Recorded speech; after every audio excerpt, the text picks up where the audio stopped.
Hey guys, welcome back to my channel. और आज मैं एक्सप्लेन करूंगा द नाइट मैनेजर के पार्ट 2 को। उससे पहले अगर आपने द नाइट मैनेजर पार्ट 1 को नहीं देखा है तो लिंक मैंने नीचे डिस्क्रिप्शन में डाल दिया और यहाँ पे आई बटन पे भी आपको दिख रहा होगा। आप पहले जाकर वो वीडियो जरूर देखना। तो चलिए शुरू करते हैं। अब एपिसोड 5 शुरू होता है जिसका नाम है अभिमन्यु। एपिसोड के शुरू में हम सैली और शान को बात करते हुए देखते हैं। यहाँ सैली शान, जिसका नाम अब अभिमन्यु है, उससे अपने बिजनेस के बारे में बताता है। वो अभिमन्यु की एक फेक प्रोफाइल भी बनाता है जिससे उसे फंडिंग इजीली मिले और फंडिंग उसे शैली के नाम पे भी मिलने वाली है। शैली उसे कहता है कि इन्वेस्टर को सिर्फ प्रॉफिट से मतलब है, उन्हें इससे मतलब नहीं है कि एग्रीकल्चर प्रोडक्ट्स क्या हैं। वहीं दिल्ली में हम लिपिका को देखते हैं जिसके पास शैली के वीपन्स के सीक्रेट नामों की लिस्ट होती है जो कि वो जीवी को बताती हैं और वो जीवी को उन्हें डिकोड करने को बोलती हैं। जीवी उसे कहता है कि ये तुमने कहाँ से लाई, जरूर तुम्हारा कोई आदमी है जो शैली के बहुत करीब है। वो लिपिका को कहता है कि शैली को पकड़ना इतना आसान नहीं है। वहीं हम देखते हैं शैली कावेरी को कॉल करता है। कावेरी उससे उसके बिजनेस के बारे में पूछती है कि मृणाल ने कहा था कि तुम्हारे हाथ खून से रंगे हुए हैं, तुम ऐसा क्या काम करते हो और मुझसे क्यों छुपा रहे हो। इस पे शैली गुस्सा हो जाता है। वो कहता है कि तुमने नहीं छुपाया, तुमने मुझसे ये बात भी छुपाई है कि तुम्हारा एक बेटा भी है। और यहाँ इनकी थोड़ी बहस हो जाती है। फिर कावेरी शान के पास आती है, उससे कहती है कि तुम करना क्या चाहते हो। तुमने कहा था कि शैली एक आर्म्स डीलर है और अब तुम ही उसके बिजनेस पार्टनर बन गए हो। जब से तुम आए हो सब कुछ बिखर सा गया है। शान कहता है कि मैं तुम्हें नहीं बता सकता। कावेरी कहती है कि मेरा एक बच्चा भी है, अहान नाम का, हैदराबाद में अपनी नानी के पास रहता है। और अब ये बात सैली को भी पता चल गई है और शान उसे सैली को खुश रखने का बोलता है। नेक्स्ट डे सैली अपनी बिजनेस मीटिंग से वापस आता है। वो शान को उसका नो लिमिट क्रेडिट कार्ड देता है और एक दो दिनों में इनकी बरगादी के साथ मीटिंग है। और जैसा कि मैंने आपको बताया था कि ये मीटिंग शैली के लिए बहुत जरूरी है, इसलिए वो शान को रेडी कर रहा है। तभी वहाँ रियाज से बीजे भी आ जाता है। उसे पता चलता है कि उसकी जगह अब शान ने ले ली है। फिर नेक्स्ट सीन में हम लिपिका को देखते हैं। वो सारे डॉक्यूमेंट जो शान ने उसे सेंड किए थे वो दानिश को दिखाती हैं। उसे बताती हैं कि एक बहुत ही बड़ी डील होने वाली है और इन डॉक्यूमेंट्स में भी इंद्रधनुष का नाम बार बार होता है। इनको जीवे के थ्रू शैली का रियाद वाला सिम कार्ड मिला था जिसमें इंद्रधनुष का कॉल आया था और उसको ट्रेस करके इन्होंने इंद्रधनुष का पता लगा लिया है जो कि और कोई नहीं बल्कि इनका बॉस मित्र हैं। ये दोनों जाकर ये बात होम सिक्योरिटी को बताते हैं। इनके जाने के बाद ये कॉल करके सिर्फ इतना बोलती हैं कि एक प्रॉब्लम है मित्र। फिर हम देखते हैं कि शैली और सब लंच पे आते हैं। वहाँ बीजे सीन क्रिएट कर देता है जिससे कि शैली उसे एक वैकेशन पे जाने का बोलता है। बीजे बाहर जाता है और अपने एक आदमी को कॉल करके बोलता है कि तेरे लिए एक काम है। नेक्स्ट सीन में हम देखते हैं कि शान, जयू और शैली बिजनेस मीटिंग के लिए दुबई निकल रहे हैं और साथ ही कावेरी भी इनके साथ आती हैं। इन पे यहाँ शारंग नजर रख रहा है। नेक्स्ट डे बरगादी के साथ मीटिंग वाला दिन है लेकिन यहाँ शैली के पास इंद्रधनुष का कॉल आता है। शैली उससे बात करके फिर बोलता है कि अब बरगादी के साथ मीटिंग कल होगी और वो कावेरी को शान के साथ शॉपिंग पे जाने को बोलता है। इनके जाने के बाद शैली जयू से कहता है कि घर की दीवारों पे दीमक लग गया है, साफ करना पड़ेगा नहीं तो पूरे घर को आग लगानी पड़ेगी। वहीं शान और कावेरी शॉपिंग नहीं जाते, वो रूम में जाकर सब कुछ कर देते हैं। फिर शैली और जयू जीवी से मिलते हैं। एक्चुअली यहाँ शैली को पता चल गया है कि जीवी लिपिका से मिला हुआ है, इसलिए शैली वहाँ जीवी को मार डालता है। नेक्स्ट डे बरकादी के साथ इनकी मीटिंग होती है। शान उसे 4 महीने में इन्वेस्टमेंट डबल करने का प्रॉमिस करता है। बगदादी को शान की प्रेजेंटेशन पसंद आती है और डील फिक्स हो जाती है। हमें पता चलता है कि शान के बैंक अकाउंट में कोई भी ट्रांजैक्शन उसकी आई स्कैन के बिना नहीं हो सकता और उसके बैंक अकाउंट में $250 मिलियन हैं, यानी कि 2000 रुपए से कुछ थोड़े ही रुपए कम। मतलब इतनी इनको फंडिंग मिली है। इसके बाद सीन दिल्ली शिफ्ट होता है जहाँ मित्तर लिपिका और दानिश से कहता है कि मैं ही इंद्रधनुष हूँ और मैं ही शैली को कंट्रोल कर रहा हूँ। जो काम हम नहीं कर सकते वो हम शैली से करवाते हैं और तुम इन सबसे दूर रहो और तुम्हारे जो भी सोर्सेज हैं वहाँ उनके नाम मुझे दे दो। वहीं शैली और शान इस इन्वेस्टर के पैसों से बहुत सारे हथियार खरीदते हैं। लिपिका और सारंग को शान और कावेरी के अफेयर के बारे में पता चल जाता है क्योंकि ये शान का फोन टैप कर रहे हैं। लिपिका शान को वापस आने को बोलती है लेकिन शान कहता है कि मैंने कभी किसी के ऑर्डर नहीं लिए। शान शैली को जाकर बोलता है कि बाहर 3 आदमी हैं जो हम पे नजर रख रहे हैं और ये सब पीछे के रास्ते से यहाँ से निकल जाते हैं। सारंग लिपिका को कॉल करके बोलता है कि शान यहाँ से भाग गया, शायद अब वो दूसरी साइड चला गया है और पहला एपिसोड यहीं पे खत्म होता है। नेक्स्ट एपिसोड 6 स्टार्ट होता है जिसका नाम है मैजिक ट्रिक और हम शान और शैली को देखते हैं। शैली यहाँ शान को अपने वीपन्स की डिकोड की हुई लिस्ट दिखाता है और बोलता है कि ये लिस्ट सिर्फ मेरे और जयू के पास थी। फिर भी ये लिस्ट इंडियन इंटेलिजेंस के पास पहुंच गई। वो शान से पूछता है कि तुम किसी लिपिका को जानते हो। शान मना कर देता है। फिर शैली सब पे डाउट करता है। वो कहता है कि ये कोई भी हो सकता है, जयू, बीजे, मृणाल, कावेरी या तुम भी। वो जो भी है उसके पास बस ज्यादा टाइम नहीं है। फिर ये अरब जाते हैं रंगता ऑयल रिफाइनरी में, जहाँ इन्होंने जो हथियार खरीदे थे वो अनलोड हो रहे हैं और कल इन्हें खरीदने यहाँ बायर्स आ रहे हैं। शैली यहाँ शान को सबसे मिलवाता है। यहाँ एक पाटिल नाम का आदमी होता है जो पहले शान के साथ ही काम करता था। वहीं हम मित्र को देखते हैं जो लिपिका से पूछता है कि तुमने सब कुछ तो बता दिया, मगर ये नहीं बताया कि तुम्हें वो लिस्ट भेजी किसने है, आखिर कौन है तुम्हारा एजेंट। मगर लिपिका उसे शान का नाम नहीं बताती, जिससे ये लिपिका को फायर कर देता है और इसके और दानिश के अगेंस्ट एक कमेटी बैठाता है। फिर लिपिका के पास शांतनु का कॉल आता है। वो कहता है कि शैली का प्लेन दुबई से तो निकला पर कहाँ गया वो नहीं पता, और शान ने मेरे सामने हमारे बंदों को मारा है, शायद अब वो उनके साथ मिल चुका है।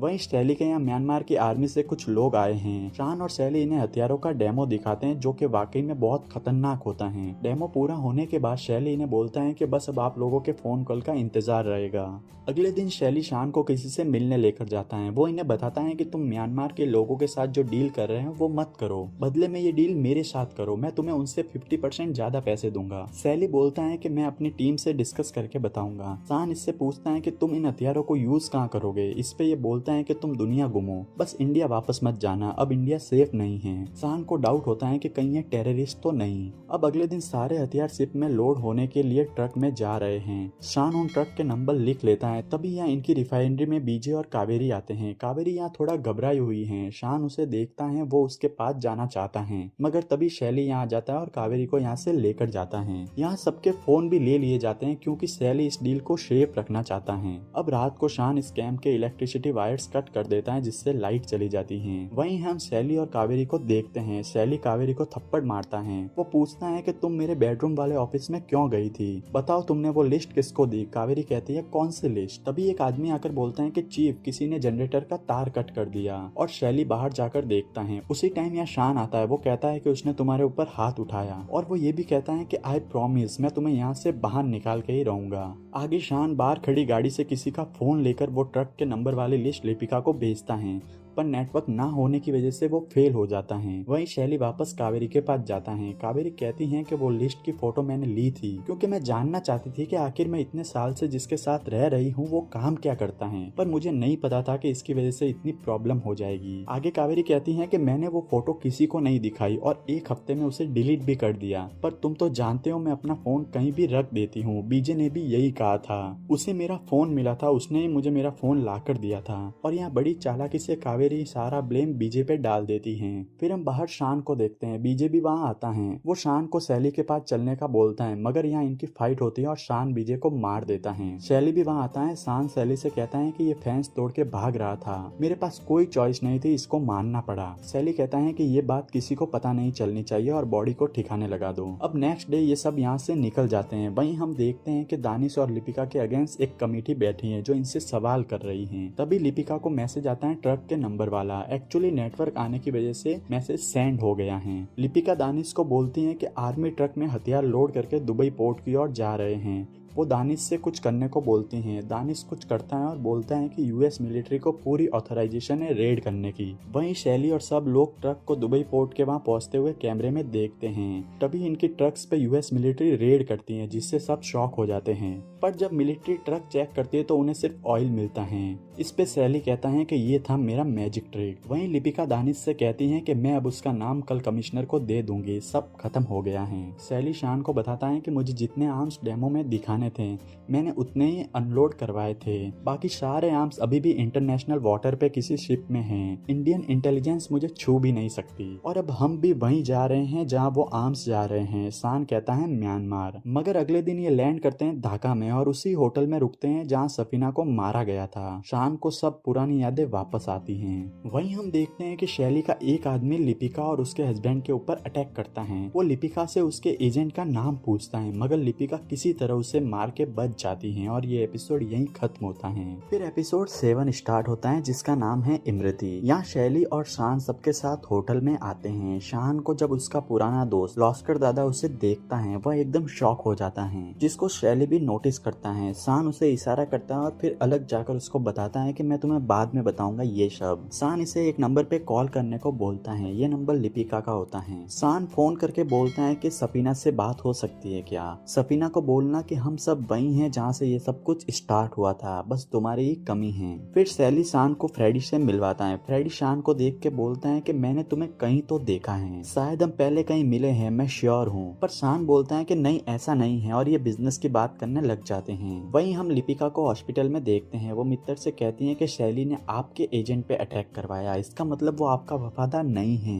वो आगे कहती है कि मैं जब मेरी पहली जॉब कर रही थी वहाँ एक चिल्ड्रंस स्कूल पे अटैक हुआ था जिसमें 156 बच्चे मरे थे और वो भी एक गैस की वजह से, और शैली भी वहाँ था। इस अटैक में शैली का कोई हाथ तो नहीं था, पर उसने नेक्स्ट डे इस गैस का बिजनेस शुरू कर दिया। जहाँ सबको उन बच्चों की मौत दिख रही थी वहाँ शैली को प्रॉफिट दिख रहा था। शैतान है वो शैतान। ये सुन के मित्र वहाँ से जाने लगता है और जाते जाते कहता है कि 48 घंटे हैं तुम्हारे पास, कोई ठोस सबूत कोई प्रूफ लेकर आओ, अगर नहीं कर पाई तो मुझे अपने एजेंट का नाम बता देना। अब फ्रेडी का घर दिखाया जाता है जहाँ शैली और शान भी हैं। यहाँ एक डील होनी है और डील करने वही आदमी आता है जिसके टेररिस्ट होने पे शान को डाउट है। इसे यहाँ देख के सब शॉक हो जाते हैं, यहाँ तक कि जयू भी शैली को इस डील को करने से मना करता है क्योंकि इस डील की वजह से इंडिया से इनके सारे रिलेशन खत्म हो सकते हैं। पर शैली अपना मन बना चुका है। ये शैली से कहता है कि हमारे बिजनेस यकीन पे चलता है, बस वो मत तोड़ना। ये डील का आधा पैसा यानी कि $500 मिलियन अभी ट्रांसफर करता है और बाकी डील पूरी होने के बाद ट्रांसफर करने का बोलता है।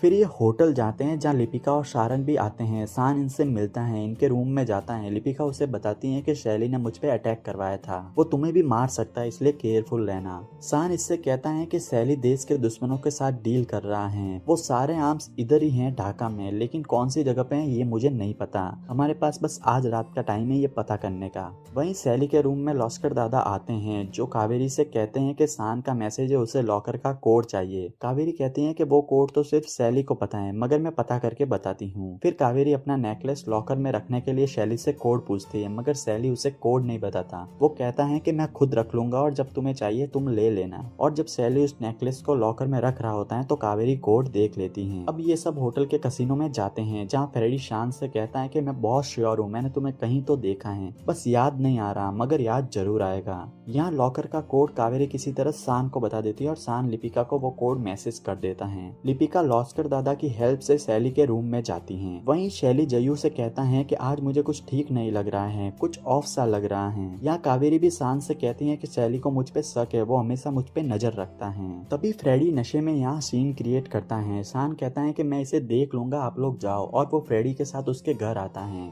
यहाँ भी फ्रेडी यही बोलता है कि मैं मान ही नहीं सकता कि मैं तुम्हें नहीं जानता। तो शान उसे सब कुछ बता देता है और बोलता है कि तुमने सफीना को किसके कहने पे मारा। अब इनकी फाइट होती है, शान इसे मारता है और ये बताता है कि मैंने सफीना को शैली के कहने पे मारा था। फिर शान इसे स्विमिंग पूल में डुबा के मार डालता है। शान फ्रेडी के फोन में जहां आर्म्स रखे हैं वो लोकेशन देख के वहां जाता है और वो देखता है वहां बहुत सारी मिसाइल्स और बॉम्ब होते हैं। वहीं हम शैली के एक बंदे को देखते हैं जो शैली से कहता है कि वो मिलिट्री बेस के टाइम जब सबसे फोन लिए थे तब बीजे का फोन भी हमने लिया था और उसके फोन पे रोज एक नंबर से वीडियो कॉल आ रहे हैं। शैली उससे बात करने को कहता है। शैली उससे बात करता है। वो शैली को वही किडनैपर दिखाता है जिसने उसके बेटे को किडनैप किया था। वो किडनैपर बोलता है कि सब कुछ सेटअप था क्योंकि उस आदमी को आप तक पहुंचना था। अब शैली को सब कुछ समझ आ जाता है। वो पहले तो कावेरी को टॉर्चर करता है, फिर वो होटल का सीसीटीवी मंगवाता है और बोलता है कि चेक करो शान पूरी रात कहाँ था। अगले दिन शान, जयू और शैली कहीं जा रहे होते हैं, तभी शैली के बंदे का कॉल आता है कि फ्रेडी मर चुका है और शान भी रात को 3 घंटे के लिए बाहर था और तभी ये सब हुआ है। वो ये भी कहता है कि शान के 2 दोस्त इसी होटल में रुके हैं। शैली कहता है कि उनके लिए नाश्ता भिजवा दो। फिर ये उसी गोडाउन जाते हैं जहाँ सारे हथियार हैं। शैली यहाँ शान पे अटैक करता है। उससे कहता है कि तू मेरा सब कुछ बर्बाद करना चाहता है, मैं तुझे अभी मार दूं, पर तेरी आंखों के बिना ये डील नहीं हो सकती।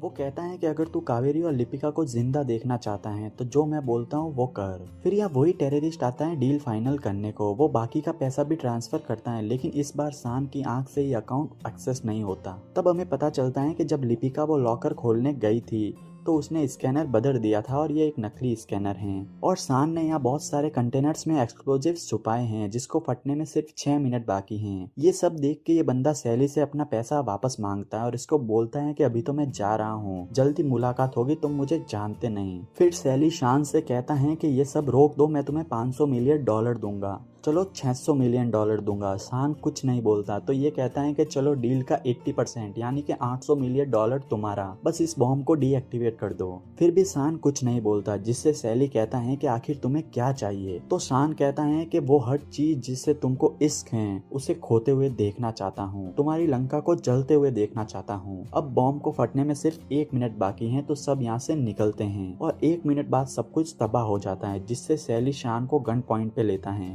तब शान कहता है कि कावेरी को छोड़ दो, तुम्हें तुम्हारा पैसा मिल जाएगा। जब ये होटल आते हैं तो इनके रूम में लिपिका होती है। लिपिका सैली से कहती है कि मैं तुम्हें इंडिया ले जाने आई हूँ। सैली अपने इंद्रधनुष यानी कि मित्र को कॉल करता है पर मित्र फोन नहीं उठाता। फिर वो लिपिका से कहता है कि मेरी कंपनी आर्म्स में डील नहीं करती, वो शान की कंपनी करती है और तुम मेरा कुछ नहीं बिगाड़ सकती। मैं एक ऐसी कंट्री में जाऊंगा जहाँ तुम कुछ नहीं कर पाओगी। तभी इंद्रधनुष का कॉल आता है। वो सैली से कहता है कि मेरे आदमी आ रहे हैं वहाँ और थैंक्स, तुमने $500 मिलियन पीएम रिलीफ फंड में डोनेट किए उसके लिए। वही हम देखते हैं कि शान कावेरी के पास जाता है। शान सफीना को तो बचा नहीं पाया था लेकिन शान कावेरी को बचाने में सक्सेसफुल हुआ। तभी यहाँ ब्लैक कमांडो आते हैं और सैली को अरेस्ट करते हैं। फिर जब इसे वैन में बैठाया जाता है तब यहाँ वो टेररिस्ट का बंदा आता है और सारे कमांडो वैन से उतर जाते हैं और वो बंदा सिर्फ सैली को लेकर जाता है जिससे सैली डर जाता है और सैली को उस बंदे को सौंपने का प्लान भी इनका ही था। और ये वेब सीरीज यहीं पे खत्म होती है। दोस्तों अगर आपको ये वीडियो अच्छा लगा हो तो लाइक करना, शेयर करना इसको अपने दोस्तों के साथ और चैनल को सब्सक्राइब कर देना।